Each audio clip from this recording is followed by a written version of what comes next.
guys, thank you for tuning in back to my YouTube channel. My name is Bobby, and yeah, if you watched that intro, that was just because we got to 800 subscribers and I'm looking to get to 1000 subscribers, so stay tuned.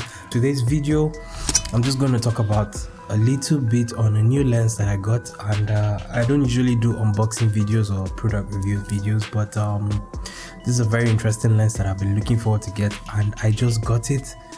So I just felt like, you know what, it would be a good idea for me to like share what I think about the lens. So if you're a filmmaker or also a videographer or something, or YouTuber looking to get like a new lens for your Canon camera, well, you can try this lens. This lens is the 24mm lens, and it has an STM of an aperture of 2.8. Why did I get this lens? Well, I'm gonna be honest, right now I have strapped on my 50mm lens, and the reason I got this lens was because other than shooting videos and making things, if I'm using my personal camera to shoot a couple of things, I sometimes want to get like a wide shot, and I don't want to use my 18 to, you know, the kit lens. So I rather would use my, like, I was looking to get like a proper prime lens or another zoom lens or something like that. So one of the options I did have was to get like a 10 to 18mm lens, or to get this 24mm lens, and I weighed my options, and I felt like, you know what, I was just going to get this 24 first, and then I would then get the 10 to 18mm lens. And for me, the camera I'm using to shoot now is a DSLR camera, so it has a crop sensor, which means this lens, 24mm lens, will not be exactly 24 when I put this on, and my 50mm lens there is probably giving me an extra zoom, so it's not exactly 50 right now. It's probably something above 50, I guess. But yeah, so if you're using like a DSLR that has a crop sensor, yeah, you can get this. It'll work for you. We're going to test the footages, right, the lens right now, so we can see what it looks like. So yeah, unboxing this lens, you know, well, I'm using a 50mm lens, so I'm not gonna. So I already pulled it out of the pack, and you can see it comes like this. So we have a bubble wrap. Are you normal? Are you normal? Are you normal? Continue. Oh my God. It still has another pack here, another nylon here that is holding it. So yeah, this is the lens. Now, one first thing you notice about this lens is it's so small. Like, this is how the lens literally looks like. It's like my ear, I guess, but it's compared to my hand, the lens is, you know, pretty much like if you were holding the 50mm lens, you would know that you were holding a lens. But with this, you could just, like, it doesn't even feel like you're holding the lens. And this is with the cap and the cover here. So if I was to take this out, you probably would have just this.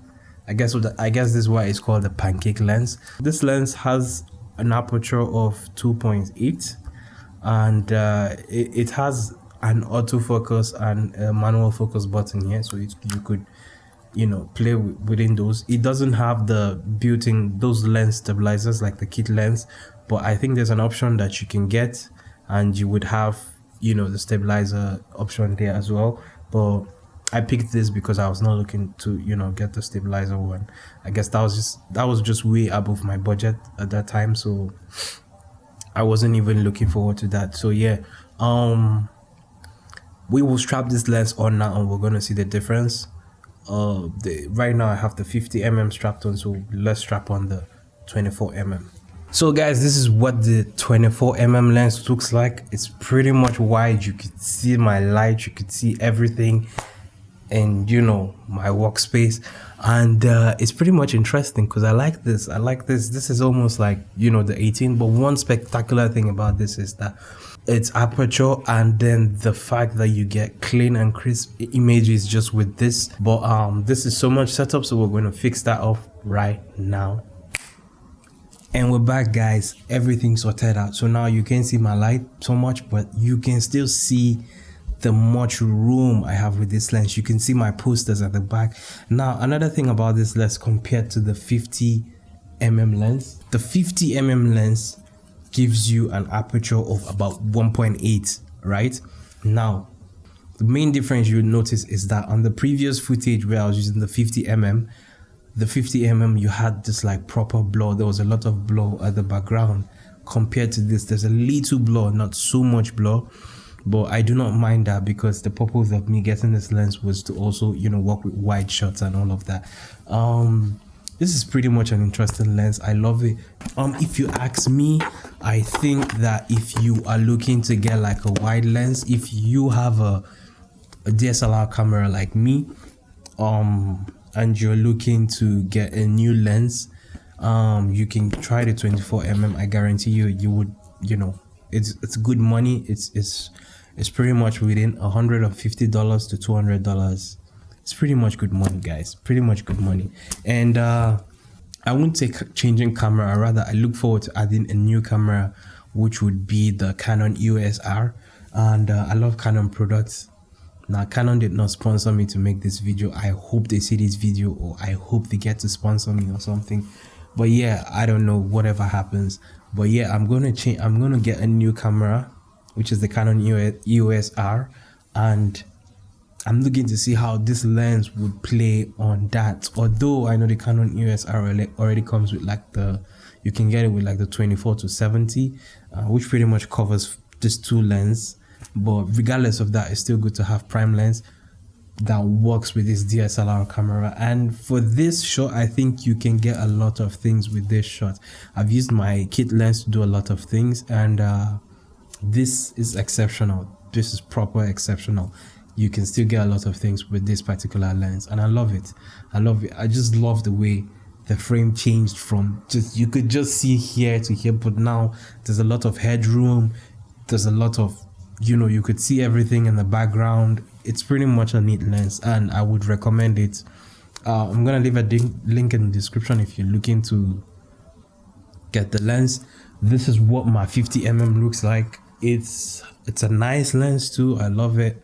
If you are into portrait photography, you probably will enjoy it. I'm not into photography, but I only use this lens I don't use it for a lot of shots, except it has to be like close-up shots, like extreme close-up.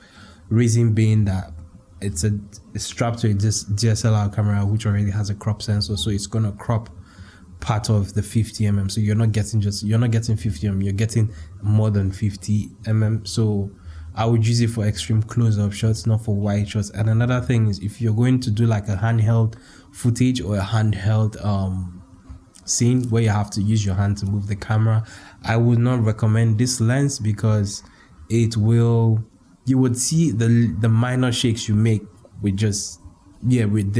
Every little move you make would be seen in this, and then post-production you have to spend a lot of time correcting that.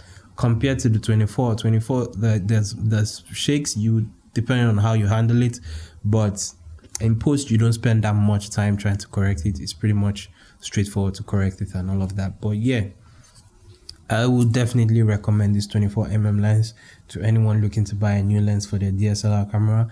I hope to get the 10 to 18 soon. When I do get it, I'll let you guys know what I think about it, and I'll let you know if it's a good lens for you to try on. And yeah, we'll see what happens. Go subscribe to my YouTube channel if this is your first time here. If you're a returning subscriber, listen, thank you guys so much for helping me get to 800 subscribers. Thank you for the likes, the shares. Thank you for everything. My podcast is still going on. We have another episode coming up very soon. By Monday we have another episode coming up, and guys, like I said, I don't know, but I'm looking forward to release 2 videos a week. We'll see about that. I don't know what happens, but yeah, let's do it. Stay tuned. Love you guys. Take care. See you guys in my next video. Peace.